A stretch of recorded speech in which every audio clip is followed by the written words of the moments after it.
Subscribe to our YouTube channel and press the bell icon to get the latest updates. I'm with Ambassador Arun Singh, former ambassador to the US in 2015-16, but interestingly, 6 years out of the 8 Obama-Biden years, Ambassador Singh was in the US. Welcome to The Print. Thank you, Jyoti. Thank you for having me. So we are talking, of course, about the violence and the mayhem in Capitol Hill, which is the US Parliament. Quite stunning scenes overnight. When we woke up this morning in India, we saw how the US Capitol had been overtaken, the US Parliament had been overtaken by Trump supporters wielding knives, baseball bats, and even guns. And, you know, there's been firing in Parliament, inside the Parliament. The news is that 4 people have been killed. What are your first comments? So at one level, I'm not surprised that this happened. You're not surprised. You're not I'm surprised. not surprised. I'm not surprised. Because if you saw since 2015-16, President Trump, and at that time he was candidate Trump, has been egging on his followers to take extreme positions.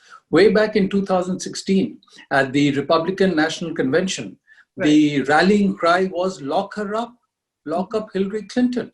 Now you don't do that to a candidate. And at that time, I remember Ted Cruz, who had lost finally the Republican primary to Donald Trump. He was the final speaker, and it was expected that he would come in and finally express his support for Donald Trump.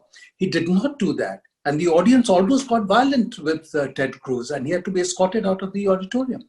So there is a certain amount of violence that he has deliberately fanned in his base.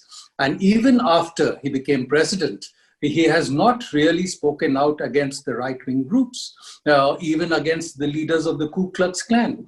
And so his whole effort has been to keep the base with him, to keep the base energized and see if that works for him politically. And even as far as this particular rally was concerned, just a couple of days ago, he was tweeting that see you on the 6th January in Washington, and that there'll be a lot of excitement and fun.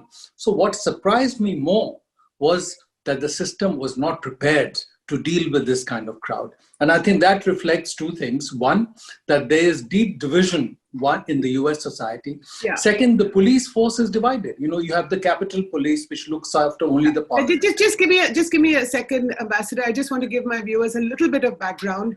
As everybody knows, on the 20th of January, which is 2 weeks from now, just over 2 weeks from now, Joe Biden will take over as the new president of the United States. So as of today, Donald Trump remains president.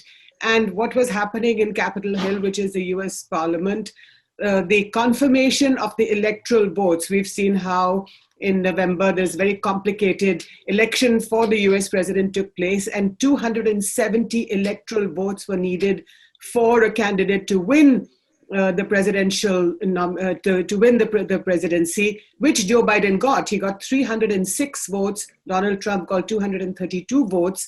But yesterday in Capitol Hill, there was this confirmation about these electoral votes. And what happened was that one of the Republican senators got up and was arguing about Arizona, which is a state in the US and which has 11 electoral votes. And they were arguing about that these votes should not go to Joe Biden's camp. Now, Ambassador Arun saying the fact is that even if Arizona got 11 votes, it would not really take away from Joe Biden's tally and not add to Trump's tally. So he was not going to be president in any case. So what is this whole insurrection about? So there are several things. They're not just objecting to Arizona. They have also objected to Pennsylvania. There was talk of objecting to Wisconsin, to Florida, and some of the other battleground states, Georgia. And so if you add up all those states and the electoral votes from those states are taken away from Joe Biden, then Joe Biden would not have 270. But that is not the issue.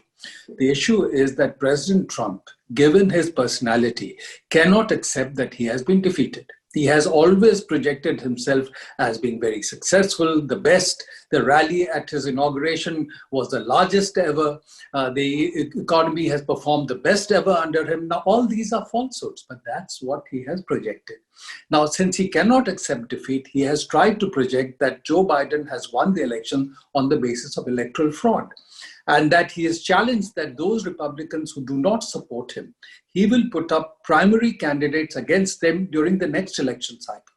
Now, because the base remains with Donald Trump, and although he has lost, he got more than 71 million votes. Right. Large number of Republican congressmen, and about 120, have voted against the certification of the Arizona electoral votes. Yeah. So they are scared that the base might turn against them. So fearing for their own political future, they have at the moment rallied behind Trump and are carrying out this whole farce of an exercise to challenge the process, knowing full well that they will not succeed. But it has deepened the polarization in US society. No, but it's quite crazy that in the Indian Parliament, for example, here at home in Delhi, we see huge, very combative scenes very often where members of Parliament or in the state assemblies, you have MLAs, running into the well of the House, even sort of breaking the speaker's microphone or throwing things at each other. But you haven't had outsiders coming in and firing gunshots. I mean, that's quite incredible. 4 people have died. The last time people died in the Indian Parliament was on the 13th of December 2001, when Pakistanis, supported sort of terrorists came into Parliament and attacked Parliament. No, absolutely. And that was, of course, a terrorist attack. Yeah. But, the security at our parliament has been enhanced tremendously over the past decades because of the terrorist threat. But before that, I mean, there had been an instance, one when outsiders had come into parliament, even in India, when, security was looked at differently. But I think in the US, partly they don't as yet have the same sense of threat. Plus, there are deep divisions within the police force. So the Capitol Hill Police looks after only the area around the Capitol, the Parliament. There is the DC Metropolitan Police. There is the FBI Police. There are the National Guards. Now, these are different forces. They needed to get together and have an integrated strategy. And I think here, because those doing the protests were seen as aligned to the president, the administration did not come out with a coordinated response. And I think that was one of the failings because of which the protesters were able to reach the Capitol, which led to this problem. But quite crazy, but didn't scenes of people sort of, this guy with his legs up on Nancy Pelosi, who's the speaker on her desk, and then he said somebody breaking the nameplate. It shows that Donald Trump, even while he was egging his supporters on, that this is a divided country and that he's not going to give up. But what happens when on the 21st of January, when Joe Biden becomes president again? Joe Biden. So that's one of the challenges that the US is going to face. And you've reported on foreign policy issues for a long time. And you know that the US goes around the world giving people lessons in democracy. And only recently, Secretary Pompeo was telling the president of Guyana, telling the president of Tanzania, that they must hand over power when the elections go in a certain way, and they shouldn't hang on to power. And here you have his own president, President Trump, unwilling to accept the results of an election. So US soft power as a democracy has been tremendously dented as a result of what has happened. But at the same time, one must say that institutions in the US have helped. The courts have ruled against what Donald Trump has said. The states have stood firmly against what Donald Trump has attempted, even Republican officials in those states. So at one level, many institutions have shown resilience and strength, and that's something to be noted. But again, the fact remains, as we discussed, Jyoti, that more than 70 million people voted for Donald Trump. Right. They believe in him. Many of them believe in falsehoods. They believe that elections were stolen. And although that is not based on fact. And I remember when President Obama was there, large number of them, based on what Donald Trump was peddling at that time, believed that he was not born in the United States, or believed that he belonged to a religion different to the religion he followed. So there is a large part of the US population that is not well informed. And this population will remain with people like Donald Trump. And with this polarization in US society, I think President Biden, once he takes over, will have a difficult time trying to bring different elements of the US together and govern with some kind of a, combined bringing together Republicans and Democrats. But I do believe that what happened on the Capitol yesterday is going to shock many Republicans, and you saw that in the vote in the Senate. Yeah, but let me ask you, Ambassador. India knows Donald Trump well. I mean, Prime Minister Modi was in the US in Houston 2 years ago. Trump was in Delhi. He was, we laid a red carpet out for him. This is before the pandemic last February. So did you understand this part about him, which is that, he's so stubborn that he wants his way all the time and that he's willing to do anything to get it? No, I think it was quite clear right from the beginning, way back from 2015-16, that is his personality. But in India, you have to deal with the president of the US who is there. Right. Because he commands authority, he commands, decisions about the policies that the US would adopt. Because in the case of Donald Trump, as you know, the interagency decision-making process in the US had come to a halt.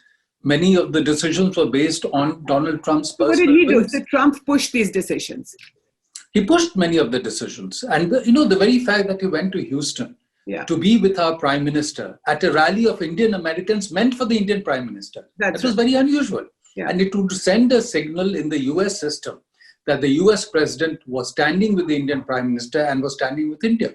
That would help decisions. Of course, he didn't go there to help us. He went there to help himself.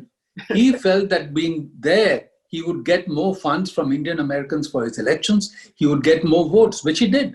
Because in 2016, only about 17% of the Indian Americans had voted for him. Right. This time, 30% voted for him. And that was his objective. But, you had the Prime Minister saying, "Ab ki baar Trump sarkar."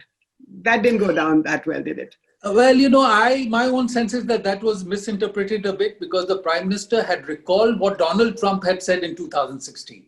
Yeah. Because in 2016, Donald Trump had put out a campaign video reaching out to the Indian American community. And in that campaign video, in Hindi, Donald Trump had said, "Ab ki baar Trump sarkar." And I think the Prime Minister was recalling that.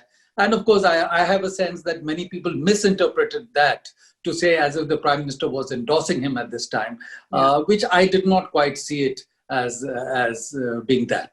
I see. So going forward, do you think that Biden will have a big job on his hands? And on the India-US relationship, how do you look at this going forward? So I'm very confident of the India-US relationship because, our whole attempt has been to have bipartisan support for the India relationship. Biden himself, way back in 2001, as chairman of the Senate Foreign Relations Committee, had written to then President George Bush asking for sanctions against India to be removed. Mm-hmm. In 2006, in an interview, he had said that his dream was that by 2020, the best relationship in the world would be the one between India and the United States. Now we are at 2021 and he's going to be president. So he will have a chance to implement that.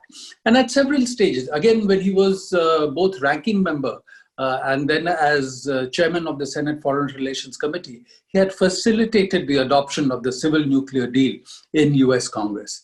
So Biden at different times has been supportive of the India relationship. Right. So what goes around comes around. I mean, democracy is the touchstone of India's democracy, of India at least, and definitely of the US, both of India and the US.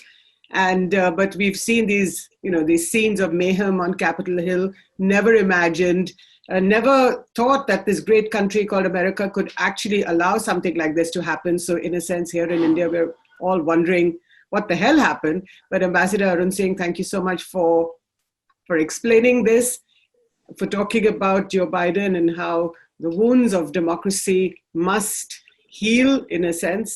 And thank you so much for your time. Thank you.